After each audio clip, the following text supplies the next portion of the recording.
عبدیہ کی کتاب۔ عبدیہ کی رویا۔ ہم نے خداوند سے خبر سنی اور قوموں کے درمیان ایلچی یہ پیغام لے گیا کہ چلو اس پر حملہ کریں۔ خداوند خدا ادوم کی بابت یوں فرماتا ہے کہ دیکھ، میں نے تجھے قوموں کے درمیان حقیر کر دیا ہے، تو نہایت ذلیل ہے۔ اے چٹانوں کے شگافوں میں رہنے والے، تیرے دل کے گھمنڈ نے تجھے دھوکہ دیا ہے۔ تیرا مکان بلند ہے اور تو دل میں کہتا ہے، کون مجھے نیچے اتارے گا؟ خداوند فرماتا ہے، اگرچہ تو عقاب کی مانند بلند پرواز ہو اور ستاروں میں اپنا آشیانہ بنائے، تو بھی میں تجھے وہاں سے نیچے اتاروں گا۔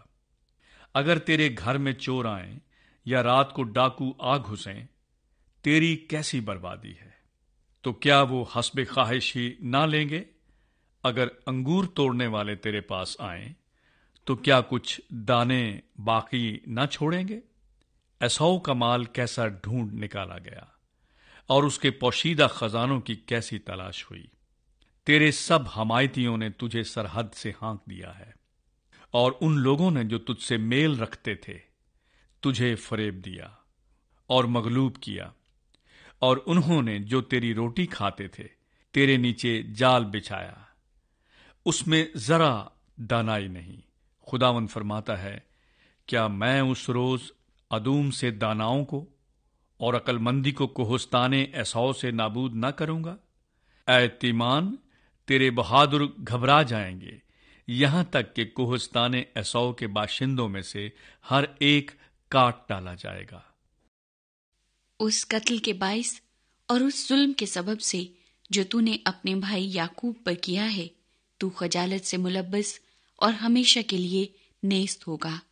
جس روز تو اس کے مخالفوں کے ساتھ کھڑا تھا، جس روز اجنبی اس کے لشکر کو اسیر کر کے لے گئے اور بیگانوں نے اس کے پھاٹکوں سے داخل ہو کر یروشلم پر کرہ ڈالا، تو بھی ان کے ساتھ تھا۔ تجھے لازم نہ تھا کہ تو اس روز اپنے بھائی کی جلا وطنی کو کھڑا دیکھتا رہتا اور بنی یہودا کی ہلاکت کے روز شادمان ہوتا اور مصیبت کے روز لافزنی کرتا۔ تجھے مناسب نہ تھا کہ تو میرے لوگوں کی مصیبت کے روز ان کے پھاٹکوں میں گھستا اور ان کی مصیبت کے روز ان کی بدحالی کو کھڑا دیکھتا رہتا اور ان کے لشکر پر ہاتھ بڑھاتا۔ تجھے لازم نہ تھا کہ گھاٹی میں کھڑا ہو کر اس کے فراریوں کو قتل کرتا اور اس دکھ کے دن میں اس کے باقی ماندہ لوگوں کو حوالے کرتا۔ کیونکہ سب قوموں پر خداوند کا دن آ پہنچا ہے، جیسا تو نے کیا ہے ویسا ہی تجھ سے کیا جائے گا، تیرا کیا تیرے سر پر آئے گا۔ کیونکہ جس طرح تم نے میرے کوہ مقدس پر پیا، اسی طرح سب قومیں پیا کریں گی، ہاں پیتی اور نگلتی رہیں گی، اور وہ ایسی ہوں گی گویا کبھی تھیں ہی نہیں۔ لیکن جو بچ نکلیں گے کوہ سیون پر رہیں گے، اور وہ مقدس ہوگا، اور یعقوب کا گھرانہ اپنی میراث پر قابض ہوگا۔ تب یعقوب کا گھرانہ آگ ہوگا، اور یوسف کا گھرانہ شعلہ، اور عیسو کا گھرانہ پھوس، اور وہ اس میں بھڑکیں گے اور اس کو کھا جائیں گے، اور عیسو کے گھرانے میں سے کوئی نہ بچے گا، کیونکہ یہ خداوند کا فرمان ہے۔ اور جنوب کے رہنے والے کوہستان عیسو اور میدان کے باشندے فلسطین کے مالک ہوں گے، اور وہ افرائیم اور سامریا کے کھیتوں پر قابض ہوں گے، اور بنیامین جلاد کا وارث ہوگا، اور بنی اسرائیل کے لشکر کے سب اسیر جو کنانیوں میں سارپت تک ہیں، اور یروشلم کے اسیر جو سفارات میں ہیں، جنوب کے شہروں پر قابض ہو جائیں گے، اور رہائی دینے والے کوہ سیون پر چڑھیں گے، تاکہ کوہستان عیسو کی عدالت کریں، اور سلطنت خداوند کی ہوگی۔ یونا کی کتاب، پہلا باب۔ خداوند کا کلام یونا بن امتی پر نازل ہوا کہ اٹھ، اس بڑے شہر نینوا کو جا اور اس کے خلاف منادی کر، کیونکہ ان کی شرارت میرے حضور پہنچی ہے۔ لیکن یونا خداوند کے حضور سے ترسیس کو بھاگا اور یافا میں پہنچا، اور وہاں اسے ترسیس کو جانے والا جہاز ملا۔ اور وہ کرایہ دے کر اس میں سوار ہوا تاکہ خداوند کے حضور سے ترسیس کو اہل جہاز کے ساتھ جائے۔ لیکن خداوند نے سمندر پر بڑی آندھی بھیجی اور سمندر میں سخت طوفان برپا ہوا اور اندیشہ تھا کہ جہاز تباہ ہو جائے۔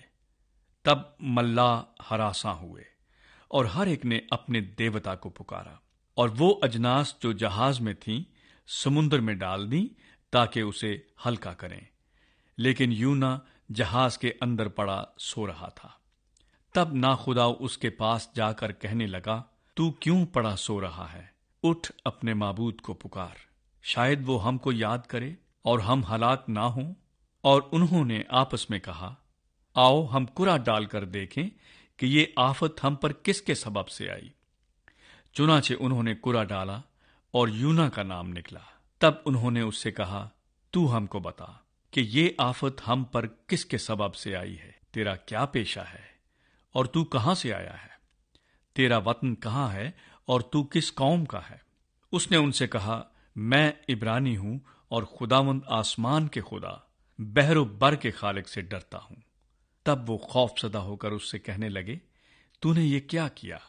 کیونکہ ان کو معلوم تھا کہ وہ خداوند کے حضور سے بھاگا ہے، اس لیے کہ اس نے خود ان سے کہا تھا۔ تب انہوں نے اس سے پوچھا، ہم تجھ سے کیا کریں کہ سمندر ہمارے لیے ساکن ہو جائے؟ کیونکہ سمندر زیادہ طوفانی ہوتا جاتا تھا۔ تب اس نے ان سے کہا، مجھ کو اٹھا کر سمندر میں پھینک دو تو تمہارے لیے سمندر ساکن ہو جائے گا، کیونکہ میں جانتا ہوں کہ یہ بڑا طوفان تم پر میرے ہی سبب سے آیا ہے۔ تو بھی ملاحوں نے ڈانڈ چلانے میں بڑی محنت کی کہ کنارے پر پہنچے، لیکن نہ پہنچ سکے، کیونکہ سمندر ان کے خلاف اور بھی زیادہ موجزن ہوتا جاتا تھا۔ تب انہوں نے خداوند کے حضور گڑ گڑا کر کہا، اے خداوند، ہم تیری منت کرتے ہیں کہ ہم اس آدمی کی جان کے سبب سے ہلاک نہ ہوں، اور تو خون ناحق کو ہماری گردن پر نہ ڈالے، کیونکہ اے خداوند تو نے جو چاہا سو کیا۔ اور انہوں نے یونا کو اٹھا کر سمندر میں پھینک دیا، اور سمندر کا تلاطم موقوف ہو گیا۔ تب وہ خداوند سے بہت ڈر گئے، اور انہوں نے اس کے حضور قربانی گزرانی اور نذریں مانی۔ لیکن خداوند نے ایک بڑی مچھلی مقرر کر رکھی تھی کہ یونا کو نگل جائے، اور یونا 3 دن رات مچھلی کے پیٹ میں رہا۔ دوسرا باب۔ تب یونا نے مچھلی کے پیٹ میں خداوند اپنے خدا سے یہ دعا کی، میں نے اپنی مصیبت میں خداوند سے دعا کی اور اس نے میری سنی۔ میں نے پاتال کی تہ سے دہائی دی، تو نے میری فریاد سنی۔ تو نے مجھے گہرے سمندر کی تہ میں پھینک دیا اور سیلاب نے مجھے گھیر لیا۔ تیری سب موجیں اور لہریں مجھ پر سے گزر گئیں، اور میں سمجھا کہ تیرے حضور سے دور ہو گیا ہوں، لیکن میں پھر تیری مقدس ہیکل کو دیکھوں گا۔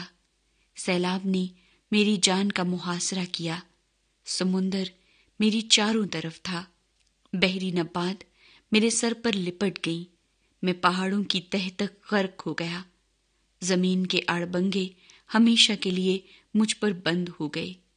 تو بھی اے خداوند میرے خدا، تو نے میری جان پاتال سے بچائی۔ جب میرا دل بیتاب ہوا تو میں نے خداوند کو یاد کیا، اور میری دعا تیری مقدس ہیکل میں تیرے حضور پہنچی۔ جو لوگ جھوٹے معبودوں کو مانتے ہیں وہ شفقت سے محروم ہو جاتے ہیں۔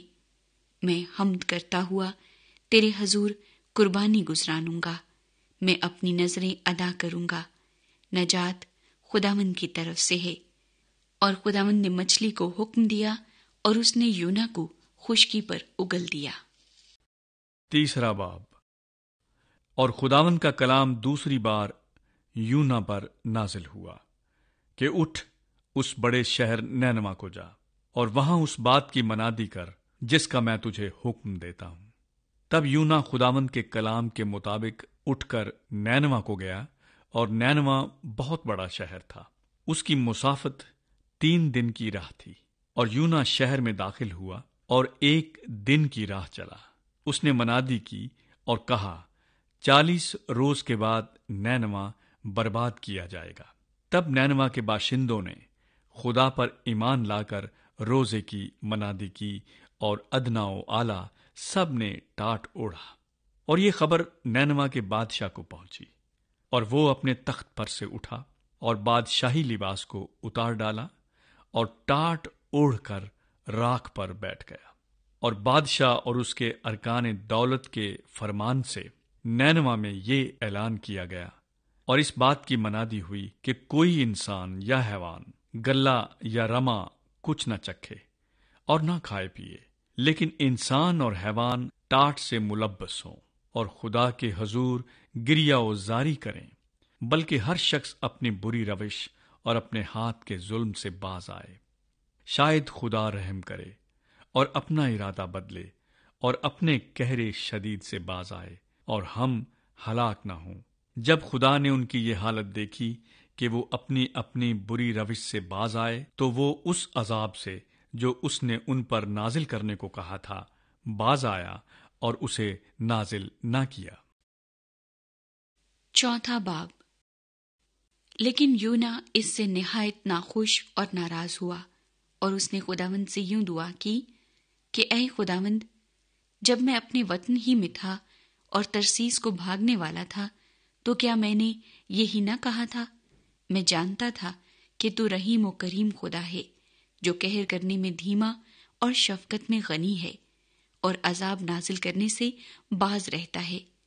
اب اے خداوند، میں تیری منت کرتا ہوں کہ میری جان لے لے، کیونکہ میرے اس جینے سے مر جانا بہتر ہے۔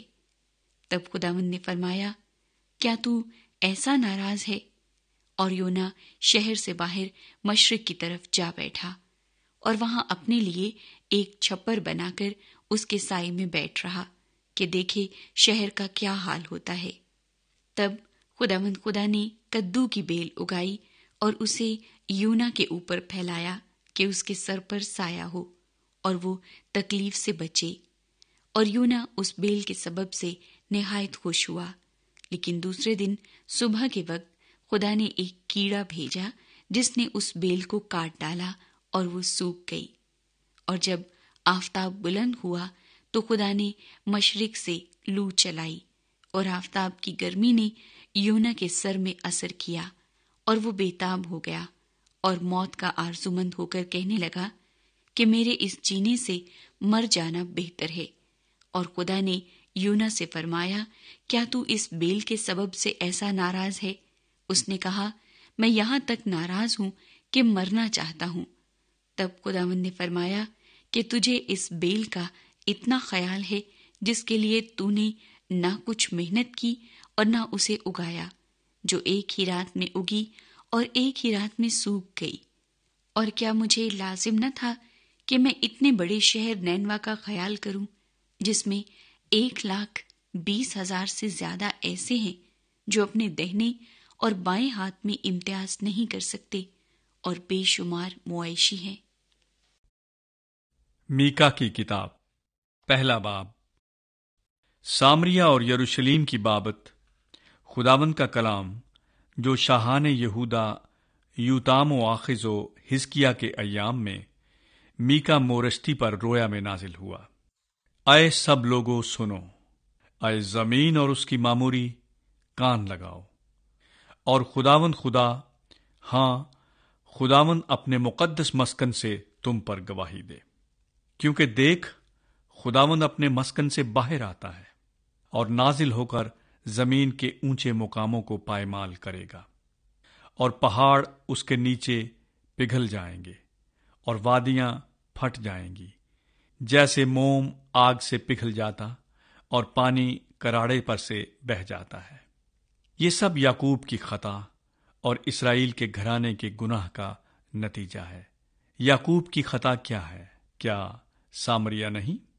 اور یہودا کے اونچے مقام کیا ہیں؟ کیا یروشلیم نہیں؟ اس لیے میں سامریہ کو کھیت کے تودے کی مانند اور تاکستان لگانے کی جگہ کی مانند بناؤں گا، اور میں اس کے پتھروں کو وادی میں ڈھلکاؤں گا اور اس کی بنیاد اکھاڑ دوں گا، اور اس کی سب کھودی ہوئی مورتیں چور چور کی جائیں گی، اور جو کچھ اس نے اجرت میں پایا آگ سے جلایا جائے گا، اور میں اس کے سب بتوں کو توڑ ڈالوں گا، کیونکہ اس نے یہ سب کچھ کسبی کی اجرت سے پیدا کیا ہے، اور وہ پھر کسبی کی اجرت ہو جائے گا۔ اس لیے میں ماتم و نوحہ کروں گا، میں ننگا اور برہنہ ہو کر پھروں گا، میں گیدڑوں کی طرح چلاؤں گا اور شتر مرغوں کی مانند غم کروں گا، کیونکہ اس کا زخم لا علاج ہے۔ وہ یہودا تک بھی آیا، وہ میرے لوگوں کے پھاٹک تک، بلکہ یروشلیم تک پہنچا۔ جات میں اس کی خبر نہ دو اور ہرگز نوحہ نہ کرو۔ بیت افرا میں خاک پر لوٹو۔ اے سفیر کی رہنے والی، تو برہنہ اور رسوا ہو کر چلی جا۔ زنان کی رہنے والی نکل نہیں سکتی۔ بیت ایزل کے ماتم کے باعث اس کی پناہ گاہ تم سے لے لی جائے گی۔ ماروت کی رہنے والی بھلائی کے انتظار میں تڑپتی ہے، کیونکہ خداوند کی طرف سے بلا نازل ہوئی جو یروشلیم کے پھاٹک تک پہنچی۔ اے لکیس کی رہنے والی، بات پا گھوڑوں کو رتھ میں جوت۔ تو بنتے سیون کے گناہ کا آغاز ہوئی، کیونکہ اسرائیل کی خطائیں بھی تجھ میں پائی گئی، اس لیے تو مورسد جات کو طلاق دے گی۔ اکزیب کے گھرانے اسرائیل کے بادشاہوں سے دغا بازی کریں گے۔ اے مریسا کی رہنے والی، تجھ پر قبضہ کرنے والے کو تیرے پاس لاؤں گا۔ اسرائیل کی شوکت ادلام میں آئے گی۔ اپنے پیارے بچوں کے لیے سر منڈا کر چندلی ہو جا۔ گدھ کی مانند اپنے چندلے پن کو زیادہ کر، کیونکہ وہ تیرے پاس سے اسیر ہو کر چلے گئے۔ دوسرا باب۔ ان پر افسوس جو بد کرداری کے منصوبے باندھتے اور بستر پر پڑے پڑے شرارت کی تدبیریں ایجاد کرتے ہیں، اور صبح ہوتے ہی ان کو عمل میں لاتے ہیں، کیونکہ ان کو اس کا اختیار ہے۔ وہ لالچ سے کھیتوں کو ضبط کرتے اور گھروں کو چھین لیتے ہیں، اور یوں آدمی اور اس کے گھر پر، ہاں، مرد اور اس کی میراث پر ظلم کرتے ہیں۔ اس لیے خداوند یوں فرماتا ہے کہ دیکھ، میں اس گھرانے پر آفت لانے کی تدبیر کرتا ہوں، جس سے تم اپنی گردن نہ بچا سکو گے اور گردن کشی سے نہ چلو گے، کیونکہ یہ برا وقت ہوگا۔ اس وقت کوئی تم پر یہ مثل لائے گا اور پر درد نوحہ سے ماتم کرے گا اور کہے گا، ہم بالکل غارت ہوئے، اس نے میرے لوگوں کا بکھرا بدل ڈالا، اس نے کیسے اس کو مجھ سے جدا کر دیا، اس نے ہمارے کھیت باغیوں کو بانٹ دیے۔ اس لیے تم میں سے کوئی نہ بچے گا جو خداوند کی جماعت میں پیمائش کی رسی ڈالے۔ بکواسی کہتے ہیں، بکواس نہ کرو، ان باتوں کی بابت بکواس نہ کرو، ایسے لوگوں سے رسوائی جدا نہ ہوگی۔ اے بنی یعقوب، کیا یہ کہا جائے گا کہ خداوند کی روح قاصر ہو گئی؟ کیا اس کے یہی کام ہیں؟ کیا میری باتیں راست رو کے لیے مفید نہیں؟ ابھی کل کی بات ہے کہ میرے لوگ دشمن کی طرح اٹھے۔ تم صلح پسند و بے فکر راہگیروں کی چادر اتار لیتے ہو۔ تم میرے لوگوں کی عورتوں کو ان کے مرغوب گھروں سے نکال دیتے ہو، اور تم نے میرے جلال کو ان کے بچوں پر سے ہمیشہ کے لیے دور کر دیا۔ اٹھو اور چلے جاؤ، کیونکہ لا علاج و مہلک ناپاکی کے سبب سے یہ تمہاری آرام گاہ نہیں ہے۔ اگر کوئی جھوٹ و بطالت کا پیرو کہے کہ میں شراب و نشے کی باتیں کروں گا، تو وہی ان لوگوں کا نبی ہوگا۔ اے یعقوب، میں یقیناً تیرے سب لوگوں کو فراہم کروں گا، میں یقیناً اسرائیل کے بقیے کو جمع کروں گا۔ میں ان کو بسراہ کی بھیڑوں اور چراگاہ کے گلے کی مانند اکٹھا کروں گا، اور آدمیوں کا بڑا شور ہوگا۔ توڑنے والا ان کے آگے آگے گیا ہے، وہ توڑتے ہوئے پھاٹک تک چلے گئے اور اس میں سے گزر گئے، اور ان کا بادشاہ ان کے آگے آگے گیا، یعنی خداوند ان کا پیشوا۔ تیسرا باب۔ اور میں نے کہا، اے یعقوب کے سرداروں اور بنی اسرائیل کے حاکموں، سنو، کیا مناسب نہیں کہ تم عدالت سے واقف ہو؟ تم نیکی سے عداوت اور بدی سے محبت رکھتے ہو، اور لوگوں کی کھال اتارتے اور ان کی ہڈیوں پر سے گوشت نوچتے ہو، اور میرے لوگوں کا گوشت کھاتے ہو اور ان کی کھال اتارتے اور ان کی ہڈیوں کو توڑتے اور ان کو ٹکڑے ٹکڑے کرتے ہو، گویا وہ ہانڈی اور دیگ کے لیے گوشت ہیں۔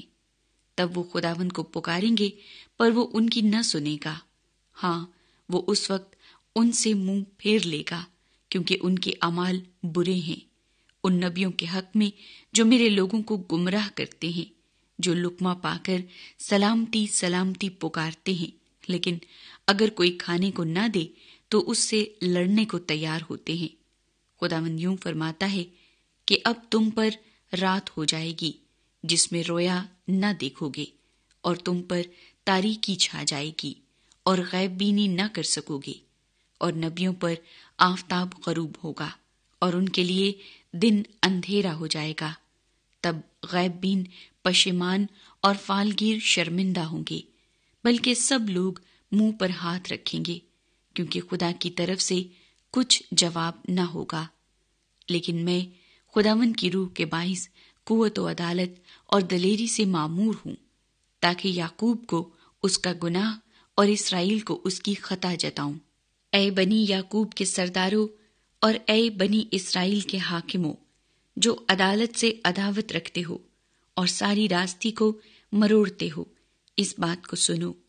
تم جو سیون کو خون ریزی سے اور یروشلیم کو بے انصافی سے تعمیر کرتے ہو، اس کے سردار رشوت لے کر عدالت کرتے ہیں اور اس کے کاہن اجرت لے کر تعلیم دیتے ہیں اور اس کے نبی روپے لے کر فالگیری کرتے ہیں، تو بھی وہ خداوند پر تکیہ کرتے ہیں اور کہتے ہیں کیا خداوند ہمارے درمیان نہیں؟ بس ہم پر کوئی بلا نہ آئے گی۔ اس لیے سیون تمہارے ہی سبب سے کھیت کی طرح جوتا جائے گا اور یروشلم کھنڈر ہو جائے گا، اور اس گھر کا پہاڑ جنگل کی اونچی جگہوں کی مانند ہوگا۔ چوتھا باب۔ لیکن آخری دنوں میں یوں ہوگا کہ خداوند کے گھر کا پہاڑ پہاڑوں کی چوٹی پر قائم کیا جائے گا اور سب ٹیلوں سے بلند ہوگا، اور امتیں وہاں پہنچیں گی، اور بہت سی قومیں آئیں گی اور کہیں گی آؤ خداوند کے پہاڑ پر چڑھیں اور یعقوب کے خدا کے گھر میں داخل ہوں، اور وہ اپنی راہیں ہم کو بتائے گا اور ہم اس کے راستوں پر چلیں گے، کیونکہ شریعت سیون سے اور خداوند کا کلام یروشلم سے صادر ہوگا، اور وہ بہت سی امتوں کے درمیان عدالت کرے گا اور دور کی زور آور قوموں کو ڈانٹے گا، اور وہ اپنی تلواروں کو توڑ کر پھالیں اور اپنے بھالوں کو ہنسوے بنا ڈالیں گے، اور قوم قوم پر تلوار نہ چلائے گی، اور وہ پھر کبھی جنگ کرنا نہ سیکھیں گے۔ تب ہر ایک آدمی اپنی تاک اور اپنے انجیر کے درخت کے نیچے بیٹھے گا، اور ان کو کوئی نہ ڈرائے گا، کیونکہ رب الافواج نے اپنے منہ سے یہ فرمایا ہے۔ کیونکہ سب امتیں اپنے اپنے معبود کے نام سے چلیں گی، پر ہم عبدالآباد تک خداوند اپنے خدا کے نام سے چلیں گے۔ خداوند فرماتا ہے کہ میں اس روز لنگڑوں کو جمع کروں گا، اور جو ہانک دیے گئے اور جن کو میں نے دکھ دیا فراہم کروں گا، اور لنگڑوں کو بکیے اور جلاوطنوں کو زور آور قوم بناؤں گا، اور خداوند کوہ سیون پر اب سے ابدالآباد تک ان پر سلطنت کرے گا۔ اے گلے کی دیدگاہ، اے بنتے سیون کی پہاڑی، یہ تیرے ہی لیے ہے۔ قدیم سلطنت یعنی دختر یروشلم کی بادشاہی تجھے ملے گی۔ اب تو کیوں چلاتی ہے؟ گویا درد زے میں مبتلا ہے۔ کیا تجھ میں کوئی بادشاہ نہیں؟ کیا تیرا صلاح کار نیست ہو گیا؟ اے بنتے سیون، زچہ کی مانند تکلیف اٹھا اور درد زے میں مبتلا ہو، کیونکہ اب تو شہر سے خارج ہو کر میدان میں رہے گی اور بابل تک جائے گی۔ وہاں تو رہائی پائے گی، اور وہیں خداوند تجھ کو تیرے دشمنوں کے ہاتھ سے چھڑائے گا۔ اب بہت سی قومیں تیرے خلاف جمع ہوئی ہیں اور کہتی ہیں سیون ناپاک ہو اور ہماری آنکھیں اس کی رسوائی دیکھیں، پر وہ خداوند کی تدابیر سے آگاہ نہیں اور اس کی مصلحت کو نہیں سمجھتی، کیونکہ وہ ان کو کھلیان کے پھولوں کی طرح جمع کرے گا۔ اے بنت سیون، اٹھ اور پائمال کر، کیونکہ میں تیرے سینگ کو لوہا اور تیرے کھروں کو پیتل بناؤں گا، اور تو بہت سی امتوں کو ٹکڑے ٹکڑے کرے گی۔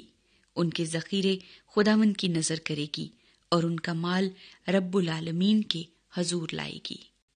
5واں باب۔ اے بنت افواج، اب فوجوں میں جمع ہو، ہمارا محاصرہ کیا جاتا ہے، وہ اسرائیل کے حاکم کے گال پر چھڑی سے مارتے ہیں۔ لیکن اے بیت الحم افراتا، اگرچہ تو یہودا کے ہزاروں میں شامل ہونے کے لیے چھوٹا ہے، تو بھی تجھ میں سے ایک شخص نکلے گا اور میرے حضور اسرائیل کا حاکم ہوگا، اور اس کا مصدر زمانہ سابق، ہاں قدیم الایام سے ہے۔ اس لیے وہ ان کو چھوڑ دے گا جب تک کہ زچہ درد ذہ سے فارغ نہ ہو، تب اس کے باقی بھائی بنی اسرائیل میں آ ملیں گے، اور وہ کھڑا ہوگا اور خداوند کی قدرت سے اور خداوند اپنے خدا کے نام کی بزرگی سے گلہ بانی کرے گا، اور وہ قائم رہیں گے، کیونکہ وہ اس وقت انتہائے زمین تک بزرگ ہوگا۔ اور وہی ہماری سلامتی ہوگا جب اسور ہمارے ملک میں آئے گا اور ہماری کسروں میں قدم رکھے گا، تو ہم اس کے خلاف 7 چرواہے اور 8 سرگروہ برپا کریں گے، اور وہ اسور کے ملک کو اور نمرود کی سرزمین کے مدخلوں کو تلوار سے ویران کریں گے۔ اور جب اسور ہمارے ملک میں آ کر ہماری حدود کو پائمال کرے گا، تو وہ ہم کو رہائی بخشے گا، اور یعقوب کا بقیہ بہت سی امتوں کے لیے ایسا ہوگا جیسے خداوند کی طرف سے اوس اور گھاس پر بارش، جو نہ انسان کا انتظار کرتی ہے اور نہ بنی آدم کے لیے ٹھہرتی ہے۔ اور یعقوب کا بقیہ بہت سی قوموں اور امتوں میں ایسا ہوگا جیسے شیر ببر جنگل کے جانوروں میں اور جوان شیر بھیڑوں کے گلے میں۔ جب وہ ان کے درمیان سے گزرتا ہے تو پائمال کرتا اور پھاڑتا ہے، اور کوئی چھڑا نہیں سکتا۔ تیرا ہاتھ تیرے دشمنوں پر اٹھے اور تیرے سب مخالف نیست ہو جائیں۔ اور خداوند فرماتا ہے، اس روز میں تیرے گھوڑوں کو جو تیرے درمیان ہیں کاٹ ڈالوں گا، اور تیرے رتھوں کو نیست کروں گا، اور تیرے ملک کے شہروں کو برباد اور تیرے سب قلعوں کو مسمار کروں گا۔ اور میں تجھ سے جادوگری دور کروں گا، اور تجھ میں فالگیر نہ رہیں گے، اور تیری کھودی ہوئی مورتیں اور تیرے ستون تیرے درمیان سے نیست کر دوں گا، اور تو پھر اپنی دستکاری کی عبادت نہ کرے گا، اور میں تیری یسیرتوں کو تیرے درمیان سے اکھاڑ ڈالوں گا، اور تیرے شہروں کو تباہ کروں گا، اور ان قوموں پر جو شنوا نہ ہوئی اپنا قہر و غضب نازل کروں گا۔ 6واں باب۔ اب خداوند کا فرمان سن، اٹھ، پہاڑوں کے سامنے مباحثہ کر، اور سب ٹیلے تیری آواز سنیں۔ اے پہاڑوں اور اے زمین کی محکم بنیادوں، خداوند کا دعویٰ سنو، کیونکہ خداوند اپنے لوگوں پر دعویٰ کرتا ہے اور وہ اسرائیل پر حجت ثابت کرے گا۔ اے میرے لوگو، میں نے تم سے کیا کیا ہے اور تم کو کس بات میں آزردہ کیا ہے؟ مجھ پر ثابت کرو، کیونکہ میں تم کو ملک مصر سے نکال لایا اور غلامی کے گھر سے فدیہ دے کر چھڑا لایا، اور تمہارے آگے موسیٰ اور ہارون اور مریم کو بھیجا۔ اے میرے لوگو، یاد کرو کہ شاہ مواب بلک نے کیا مشورت کی، اور بلعام بن باور نے اسے کیا جواب دیا، اور شتیم سے جلجال تک کیا کیا ہوا، تاکہ خداوند کی صداقت سے واقف ہو جاؤ۔ میں کیا لے کر خداوند کے حضور آؤں اور خدا تعالیٰ کو کیوں کر سجدہ کروں؟ کیا سوختنی قربانیوں اور یکسالہ بچڑوں کو لے کر اس کے حضور آؤں؟ کیا خداوند ہزاروں مینڈوں سے یا تیل کی 10,000 نہروں سے خوش ہوگا؟ کیا میں اپنے پلوٹے کو اپنے گناہ کے عوض میں اور اپنی اولاد کو اپنی جان کی خطا کے بدلے میں دے دوں؟ اے انسان، اس نے تجھ پر نیکی ظاہر کر دی ہے۔ خداوند تجھ سے اس کے سوا کیا چاہتا ہے کہ تو انصاف کرے اور رحم دلی کو عزیز رکھے اور اپنے خدا کے حضور فروتنی سے چلے۔ خداوند کی آواز شہر کو پکارتی ہے اور دانش مند اس کے نام کا لحاظ رکھتا ہے۔ عصا اور اس کے مقرر کرنے والے کی سنو۔ کیا شریر کے گھر میں اب تک ناجائز نفع کے خزانے اور ناقص و نفرتی پیمانے نہیں ہیں؟ کیا وہ دغا کی ترازو اور جھوٹے باٹوں کا تھیلا رکھتا ہوا بے گناہ ٹھہرے گا؟ کیونکہ وہاں کے دولت مند ظلم سے پر ہیں اور اس کے باشندے جھوٹ بولتے ہیں، بلکہ ان کے منہ میں دغا باز زبان ہے۔ اس لیے میں تجھے مہلک زخم لگاؤں گا اور تیرے گناہوں کے سبب سے تجھ کو ویران کر ڈالوں گا۔ تو کھائے گا پر آسودہ نہ ہوگا، کیونکہ تیرا پیٹ خالی رہے گا۔ تو چھپائے گا پر بچا نہ سکے گا، اور جو کچھ کہ تو بچائے گا میں اسے تلوار کے حوالے کروں گا۔ تو بوئے گا پر فصل نہ کاٹے گا، زیتون کو روندے گا پر تیل ملنے نہ پائے گا۔ تو انگور کو کچلے گا پر میں نہ پیے گا، کیونکہ عمری کے قوانین اور اخیب کے خاندان کے اعمال کی پیروی ہوتی ہے، اور تم ان کی مشورت پر چلتے ہو تاکہ میں تم کو ویران کروں اور اس کے رہنے والوں کی سسکار کا باعث بناؤں۔ بس تم میرے لوگوں کی رسوائی اٹھاؤ گے۔ 7واں باب۔ مجھ پر افسوس، میں تابستانی میوہ جمع ہونے اور انگور توڑنے کے بعد کی خوشہ چینی کی مانند ہوں۔ نہ کھانے کو کوئی خوشہ اور نہ پہلا پکا دل پسند انجیر ہے۔ دیندار آدمی دنیا سے جاتے رہے، لوگوں میں کوئی راست باز نہیں۔ وہ سب کے سب گھات میں بیٹھے ہیں کہ خون کریں۔ ہر شخص جال بچھا کر اپنے بھائی کا شکار کرتا ہے۔ ان کے ہاتھ بدی میں پھرتیلے ہیں۔ حاکم رشوت مانگتا ہے اور قاضی بھی یہی چاہتا ہے، اور بڑے آدمی اپنے دل کی ہرس کی باتیں کرتے ہیں اور یوں سازش کرتے ہیں۔ ان میں سب سے اچھا تو اونٹ کٹارے کی مانند ہے، اور سب سے راست باز خاردار جھاڑی سے بدتر ہے۔ ان کے نگہبانوں کا دن، ہاں، ان کی سزا کا دن آ گیا ہے۔ اب ان کو پریشانی ہوگی۔ کسی دوست پر اعتماد نہ کرو، ہمراز پر بھروسہ نہ رکھو۔ ہاں، اپنے منہ کا دروازہ اپنی بیوی کے سامنے بند رکھو، کیونکہ بیٹا اپنے باپ کو حقیر جانتا ہے، اور بیٹی اپنی ماں کے اور بہو اپنی ساس کے خلاف ہوتی ہے، اور آدمی کے دشمن اس کے گھر ہی کے لوگ ہیں۔ لیکن میں خداوند کی راہ دیکھوں گا اور اپنے نجات دینے والے خدا کا انتظار کروں گا۔ میرا خدا میری سنے گا۔ اے میرے دشمن، مجھ پر شادمان نہ ہو، کیونکہ جب میں گروں گا تو اٹھ کھڑا ہوں گا۔ جب اندھیرے میں بیٹھوں گا تو خداوند میرا نور ہوگا۔ میں خداوند کے قہر کی برداشت کروں گا، کیونکہ میں نے اس کا گناہ کیا ہے۔ جب تک وہ میرا دعویٰ ثابت کر کے میرا انصاف نہ کرے، وہ مجھے روشنی میں لائے گا اور میں اس کی صداقت کو دیکھوں گا۔ تب میرا دشمن جو مجھ سے کہتا تھا خداوند تیرا خدا کہاں ہے، یہ دیکھ کر رسوا ہوگا۔ میری آنکھیں اسے دیکھیں گی۔ وہ گلیوں کی کیچ کی مانند پائمال کیا جائے گا۔ تیری فصیل کی تعمیر کے روز تیری حدود بڑھائی جائیں گی۔ اسی روز اسور سے اور مصر کے شہروں سے اور مصر سے دریائے فرات تک اور سمندر سے سمندر تک اور کوہستان سے کوہستان تک لوگ تیرے پاس آئیں گے، اور زمین اپنے باشندوں کے اعمال کے سبب سے ویران ہوگی۔ اپنے عصا سے اپنے لوگوں یعنی اپنی میراث کی گلہ بانی کر۔ جو کرمل کے جنگل میں تنہا رہتے ہیں ان کو بسن اور جلاد میں پہلے کی طرح چرنے دے۔ جیسے تیرے ملک مصر سے نکلتے وقت، ویسے ہی اب میں اس کو عجائب دکھاؤں گا۔ قومیں دیکھ کر اپنی تمام توانائی سے شرمندہ ہوں گی، وہ منہ پر ہاتھ رکھیں گی اور ان کے کان بہرے ہو جائیں گے۔ وہ سانپ کی مانند خاک چاٹیں گی اور اپنی چھپنے کی جگہوں سے زمین کے کیڑوں کی مانند تھر تھراتی ہوئی آئیں گی۔ وہ خداوند ہمارے خدا کے حضور ڈرتی ہوئی آئیں گی۔ ہاں، وہ تجھ سے ہراساں ہوں گی۔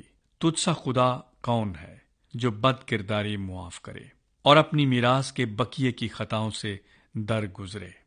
وہ اپنا قہر ہمیشہ تک نہیں رکھ چھوڑتا، کیونکہ وہ شفقت کرنا پسند کرتا ہے۔